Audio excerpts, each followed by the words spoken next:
Today's guest is here as part of his mission to actually reduce the rate of male suicide in the US, as well as the divorce rate, by sharing the message and challenging the status quo to think differently.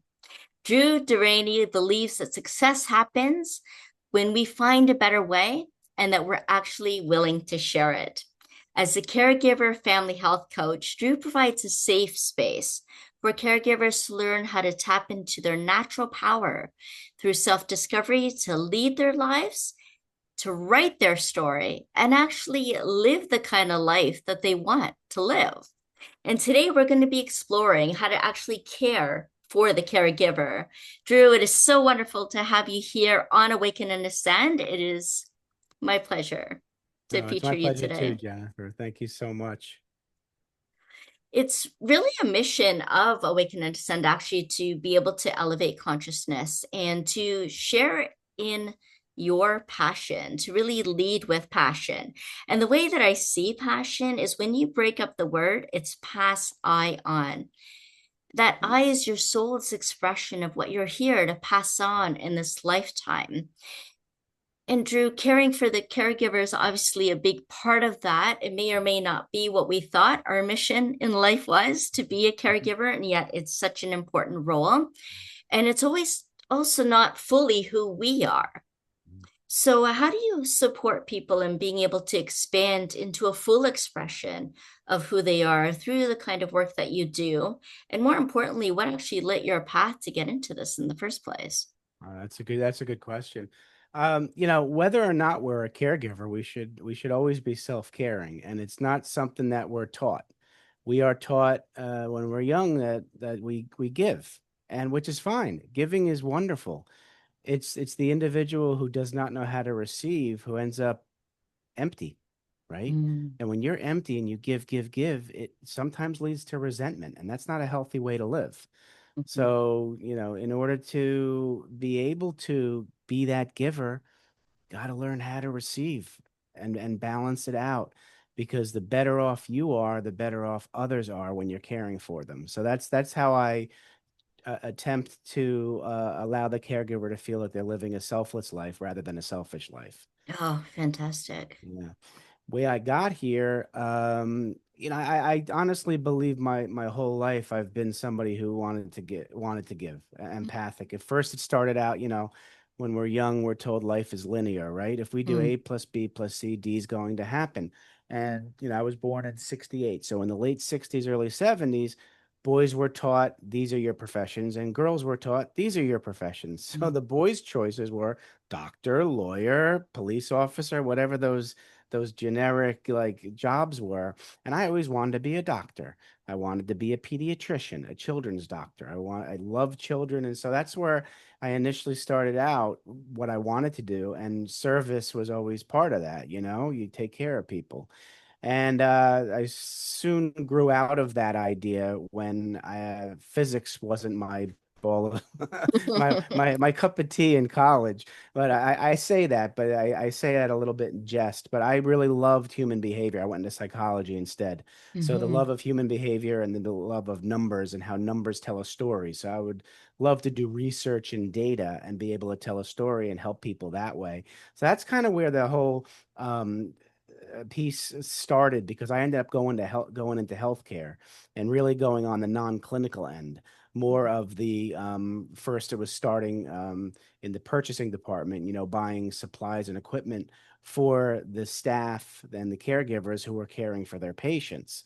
And that ended up leading into me moving into the working in the operating room and getting kind of close to the patient that way, being able to watch the surgical cases and understand how the stuff I was buying, how it related to getting the patient well. And Mhm. so all of that led me to at now where I am now is really taking my personal life and applying it to my professional life. My oldest son is autism spectrum disorder. And I had to take a little respite from coaching men about a year ago to just spending all my time, energy, and money on my son because he went through a very challenging time. Mm, When I finally came back above water, as I say, I did pivot my business. I still help men, obviously, because we're 50% of the population. I really wanted to help caregivers because even though I've been trained in mindset mastery and I'm a mindset mastery certified coach, mm, I slipped. I stopped caring for myself and I let my mindset be a lot more negative while I was caring for my son to the point where burnout set in. mhm. And along with burnout comes resentment, either for my situation or resentment for my son. And I didn't want that. So I'm turning my business into the passion of catching burnout before you're even close to it. And how do you do Yes. that? By caring for yourself all the time. And so Mhm. that's really how it got here in a nutshell. Absolutely. Recognizing the signs of burnout and Uh, of compassion fatigue oh, too, absolutely. That's a good term. Yep, you know, absolutely. which is, a residual and secondary traumatic effect actually for Mhm. being exposed and helping those who do feel called into service and for Absolutely. caregiving and always Mhm. wanting to give. Mhm. Yep. And part of that is how do you give to yourself as well and be open to receive. I love that you brought that up, Drew, because so many of us are deficient in our capacity to Definitely. Yep. receive, and so there's no room for replenishment then. And we want to be able to leave room for that and for growth as well. It's so interesting too, the different pivots that we take. I too have a degree in psychology, and I started out wanting to work with serial killers, and now I work with serial Wow. entrepreneurs. So Wow. I Wow. mean, pretty different, right? That is very different. Yeah. Oh my Very God. different. You never know what shows up on our path, and there's a lot of pivots. It's not linear, Right. like what you say Right. that we were taught to be. I came into the world about 6 years after you did, Mm. and a lot's changed and a lot hasn't changed. Mm-hmm. And so what we do know, though, is change is constant. It's evolutionary as Hmm. well. And one of the things I like to go back to, though, as far as leadership goes, is the true meaning of leadership, Right. which you can really stem from the etymology of the word leader with lidere, which means to guide and to bring forth. So I love, Drew, how you're guiding and bringing forth the best in people, especially men, so that Hmm. we can naturally then reduce the rate of suicide and divorce because Right. we're operating from a whole different space, a whole different mindset, and a whole different heart space when we Sure. truly start taking care of ourselves. Mhm. And so, how do people actually begin to do that? How do they kind of bring that lens back onto themselves? Yeah, that's a good question. I often say that there's three types of women, three types of men out there, and it all depends on your level of awareness, of Mm, self-awareness and awareness of your surroundings.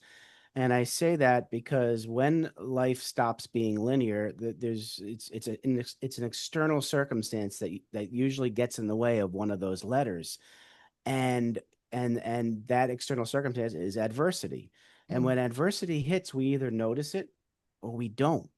Now, if we have a very low level of self awareness or awareness of our surroundings, I say woman or man number one has blind spots. We don't mm, even see the adversity. We are mm, still living with that mindset that we were told how to live. This is what we're supposed to believe and supposed to do. And we follow that path, not really realizing it's not the path that we want to follow. It's not the life that we want to lead. We're allowing others to write our story. So that's man or woman number one.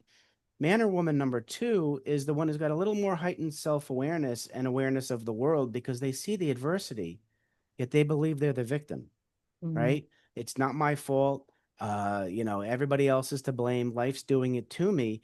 And we still see that adversity as a barrier. So we don't try to make any changes because we feel we don't have any control over life. Now, in the end, on our deathbed, we have a ton of regrets. All right. So it's that person where I look to try to help. Now, the blind spot person, it's usually a two by four upside the head that wakes them up, or it may be the tap on the shoulder or whisper in the ear by a higher power. It's a lot harder to crack that nut who doesn't who's got blind spots.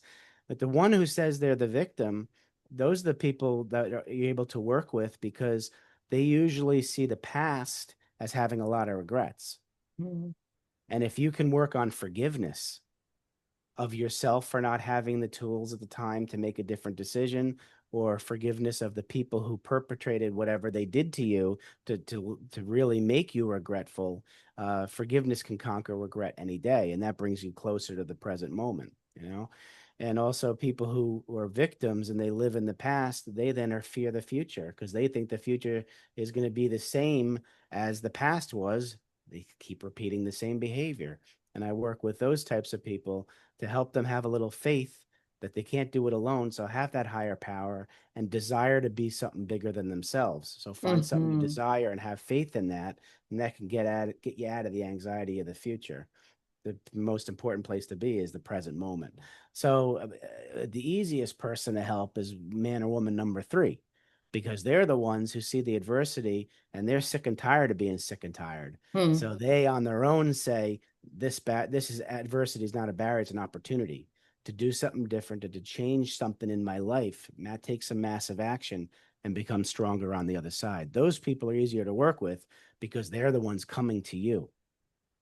How can I Yes. get to that next level? Usually I'm the one going to man or woman number two because I notice the victim words they use and the attitude. So I don't know if that Mhm. answers your question, but that's why I say there's three different types of people. You got to take three different approaches. Yeah. And person number three sounds like they're the ones that are challenging the status quo and they're Mhm. thinking differently and they want to do something differently, right? Absolutely. And to Absolutely. reclaim their lives. And it's so true. Like noticing the environment around you as you were sharing that last part there. Mhm.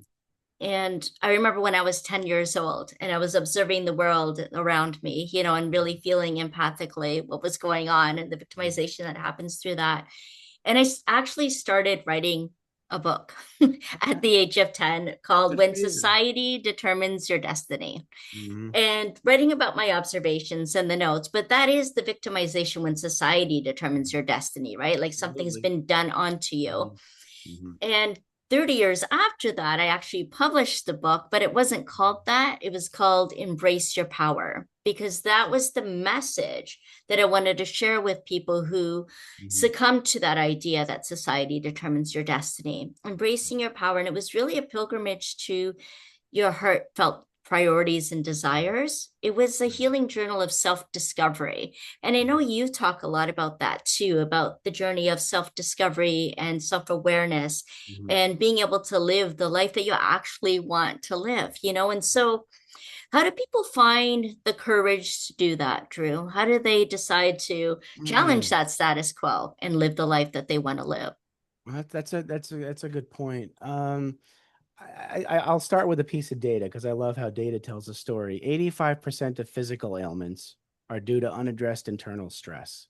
Mm, So when I look at the two genders, men and woman, I believe women are much better at addressing the internal stress because the society says, women, you're allowed to show your emotions, you are allowed to cry, you're allowed to ask for help, you're mm-hmm, allowed to share your story.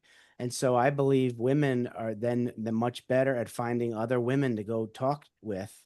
And I believe that it's ingrained in your DNA that you address the root cause mm, and you get deeper relationships. I'd say you grow roots in your relationships. It's a vertical friendship that women are able to make because they grow the roots because they're talking about core issues and they get closer and they can help each other out. With men, I believe society tells us don't show your emotions, don't cry, man up, suck it up, don't ask for help, you can do it yourself, and all that. And so what we do, we end up suppressing all these either natural or emotional toxins and we keep them inside our body and we don't mm, recognize them. mm-hmm, So I believe there is something between the man and the woman that we're taught different things. So, when men are suppressing all those toxins, we physically get sick, I think, more. And then, we are unable to communicate because we don't understand. Our friendships are more horizontal, that we don't grow those roots that are in the foundation of a solid friendship. We have a mm, million friends, but we talk about stuff on the surface. We talk about the symptoms, right? We'll go to a mm, bar, have a drink, maybe drink too much and hope the hangover, when it wears off, our problems are gone. And that mm, never happens. So that's what I think the difference is there. And in order to get men to open up, somebody's told me that they believe I'm redefining what it means to man up. Because Mm-hmm. my definition of manning up is take your feminine energy, take your masculine energy, and find that balance. We can still be strong and be that provider and the caregiver. We can also be empathic and compassionate as long as we have a boundary around our self identity and we protect our non-negotiables, you know? Mm-hmm. And we can be both, and we should be both, and women should be both too, because there are times that women need to be assertive. Use that masculine energy and be assertive in your own way. And so I believe that getting men to understand that we do have energy inside of us that allows us to be empathic, and don't listen to the people, whoever they are, that tell us men are supposed to act. Mm-hmm. And that is one of the ways to define true leadership, Drew. And when I Mhm. talk about leadership in this way, I mean self-leadership, how Right. you're leading your life and, the way that you operate and live out your life Right. and affect the people that are around you, the people that you serve, but also your friends and your family and so on. Mhm. And that's really about finding strength in the healing and Mhm. the connection and being Mhm. totally honest, Mhm. finding Absolutely. strength through honesty, healing, and Yeah. connection. And I Yeah. think there was a very important key to all of that, the key to unlock the struggles, the regrets, and the way out and be able to heal and recover and serve from, Right. from that high achieving, high impact to serve a higher purpose kind of Mhm. place. Yeah. And that was forgiveness. Absolutely. Forgiveness, and Mhm. especially for men, because when we look at forgiveness, it's giving yourself freedom from the emotional attachments to the Mhm. person and the situation. So, not necessarily, forgiving the person and the hurts, but it's releasing ourselves from the emotional attachments. And Mhm. that's where it comes through, I think, for men, at least just from what I observed. Obviously, I can't speak from personal experience, Right. only Right. what have, what's been shared Mhm. with me and what I've observed Right. is that forgiveness is where men in particular connect with those emotions that have Mhm. come up because now we're releasing from those emotional Right. attachments, right? Mhm. And Absolutely. so, how does that land for you? Can you share a little bit about how that might open up the healing and way forward for men in particular through forgiveness? Absolutely. I noticed it by accident because after back in 2018, I had what I call four faith shaking moments happen in 9 months. And Okay. very briefly, it was a divorce. It was fired from my last hospital job. It was my son's suicidal ideations, and my father unexpectedly got sick and passed away. That was in a 9 month period. Wow. And with that, I was ready to give up. And I remember starting to tell my story to anybody who would listen, because keeping it inside to me was hurting me in so many different ways, physically, and just like I told you, 85% of physical ailments, all that unaddressed internal stress was making me feel gain weight, uh, bad back, headaches, and all this stuff. And I'm like, I got to Hmm. get something off my chest. So all this happened late early 2018 to early 2019. And obviously then COVID happened. So really the pandemic forced me to talk to people in the, virtually, right? And so Hmm. the more people I talked to in context, the more I told my story and the more I felt myself healing from within. And that was my epiphany. I was like, wait a second. I'm showing my emotion. I'm sharing who I really am. I'm being authentic. I'm being honest. I'm being vulnerable, and I'm feeling better. Hmm. The headaches are going away. The back issues are going away.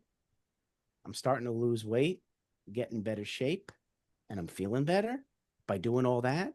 And then the bell went off, and I'm like, if I can do it and I'm a man and I'm going against the status quo of how men are supposed to act, I'm going to help other guys do it. Hmm. And so I started really looking into, I read the book Think and Grow Rich, and looked at stuff about the why do people, and I'm no doctor, so talk to your doctor about this, but why do people get depressed? Because they're focusing on the past, and if the past was negative, they keep thinking, they keep living in the negative. And then an anxiety is being scared of the future. We can't fix the future. We can just do the best we can do in the present time to address the future. So I started doing a lot of research on what is the real issue about focusing on the past? Well, if you don't like it and you're regretting everything, because I also read the book The Five Regrets of the Dying. And when Mm-hmm. people are on the deathbed, they're saying, I wish I spent more time with family. No one's saying, I wish I spent more time at work. It's like, and no one's saying, I wish I ignored people more. No, Mm-hmm. those weren't the regrets. So I challenge my clients now is I want you to pretend today you're on your deathbed Mm-hmm. and write down your top three regrets Nice. and then Wow. take care of them right now. Do them right now. If they're within your control, handle them right now, and then they won't be on your deathbed when it's your time. And I think that way we can definitely forgive ourselves for the tools that we didn't have because Mm-hmm. we weren't meant to have them at that time, or forgive others for they not do not know they know not what they did. Mm-hmm. They were Mm-hmm. ignorant. They were ignorant. They didn't know what they didn't know. And some of them now don't even know what they did to us, and we're harboring all that resentment. It ain't worth it's really not worth it because what I see about the suicide with men, you talked about that, is in my research, men are dying by suicide because of lack of connection and isolation, Mm-hmm. right? They're not connected to their inner self, and they're not connected to other but anybody else deeply, and they feel isolated from the world. They don't know what the role is because we're taught our self-identity should be based on external circumstances, right? And that's what happened to me. In that 9-month period, I lost my marriage and I lost my job. Mm-hmm. That was how I saw myself. That was my identity. That's how I identified myself. And now I didn't have either. So we men have got to get away from the external circumstance being, the core of their identity, and look Mm-hmm. just to forgive themselves, be comfortable in your own skin, find out what your true purpose is in life, and then go forth from there. And then if you know all that, then you're going to be okay with being your true authentic self, and you don't care what other people think about you. You care what other people think, but not about you. Yeah. There's a difference. I love that, Drew. And I love that question that you pose to your clients Yeah. about their three biggest regrets. Just write them down, address them right now. It brings that Mhm. awareness, it brings that opening for the transformation. And transformation is Right. really about moving beyond the form that anything ever took before, the form that you shaped, the life Mhm. that you shaped, and the way that you identified yourself with, Yeah. moving beyond that, transcending beyond that form into something different, something that speaks more truly to who you are, and leveraging that kind of alignment and harmony with yourself. Right. And I'd love for you to be able to work with more and more people. So do share, Drew, how people can get in touch with you, what Mhm. kind of offerings you have for them if they do get in touch. Absolutely. I'd say right now, you can go to my website, but I would email me first because we're revamping the website. Go to Okay. drew@profitcompassion.com and let me know that you saw this episode, and so that it'll just be good so I know where how you found me, and we'll have an introductory complimentary phone call, and I just want to find out more about you. What do you love in life? What's bothering you in life? And the more open-ended questions I can ask, the more I learn about you, the more I know what you need, and the more I can help you out. I offer, if you decide to work with me, it could be one time if you think you're this close, and just a call with me will work, or I do a month, which would be 4 weeks, or 3 months, or 6 months. So it's whatever really you need. I'll be able to determine that from our first call and from an intake form that you fill out all different types of questions. It gives me a good insight of who you are at the core. Amazing. And I do encourage you to do that. We'll put the links in the video description below to make it really easy for you. And know that every moment is an entry point into your future. So what you Mhm. decide now can change the whole trajectory of your life. And that might feel scary, and it's also really exciting. So Mhm. get in touch and, meet with us and who you feel is going to be able to open some doors, give you some deep clarity, and be able to support you in a really, truly empathic, compassionate, and real way, and to be able to hold that space for you is really important. And I actually have a guide to cultivating resilience for compassion fatigue. So I think I'll put the link for that. I haven't shared that in a number of years actually, but it's come up. So I'm going to put that link Great. down in the video description for y'all too. And that would be wonderful to just reach out and connect and share your comments. Share this video. There may be some one that's wanting to hear this message who really relates to a lot of the things that Drew talked about and mentioned Mhm. about how he supports people and also the journey that he's been on. I know many of you are walking as well. So thank you so much for tuning in to Awaken and Ascend today and being here for this. And Drew, it's been such an honor and a pleasure having you as our guest speaker today. I really appreciate you being here and sharing all that you did. It's my pleasure. Thank you, Jennifer, for having me. Absolutely. And I wonder if there's anything else, Drew, that you would like to share with the audience today. Yeah, a couple things. Hmm. If you're not alone, and if you wanted to, I do a podcast called From Caving Into Crushing It, Love where I it. have people on who tell the audience about their defining moment in life that changed them from those man number one or women number one or two to three. And I want you to take a look at some of those because you may resonate with some of the things people have gone through and they've gotten through it and they're thriving and you can be thriving too. And then the second thing was talking about being your authentic self. I did publish a book back in 2023 called I'll Have What She's Having, Memoir of a Reformed People Pleaser. Oh, wow. And I'll truth be told, I'm not totally reformed because people pleasing is a tough thing to get to break a habit of all those years. But the book is written as I wrote it as the Drew of today, educating the Drew of years past, Oh, looking at my patterns of decision making and why I made the decisions I made. And it wasn't because I was being true to myself. So that book might be able to help you guys. You can get that on Amazon or Barnes and Noble online. Yeah. oh, fantastic. Yeah. That's so Yeah. great. Yeah. Yeah. And I guess the last parting words would be I implore you to choose to write your own story instead of letting others write it for you. Because if you sit on the sidelines and let somebody else write your story, they'll write it. It just won't be your story. Mm,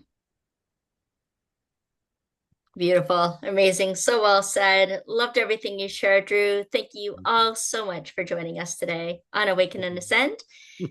And we'll see you Thank you. again next time. You're so welcome. Bye for now.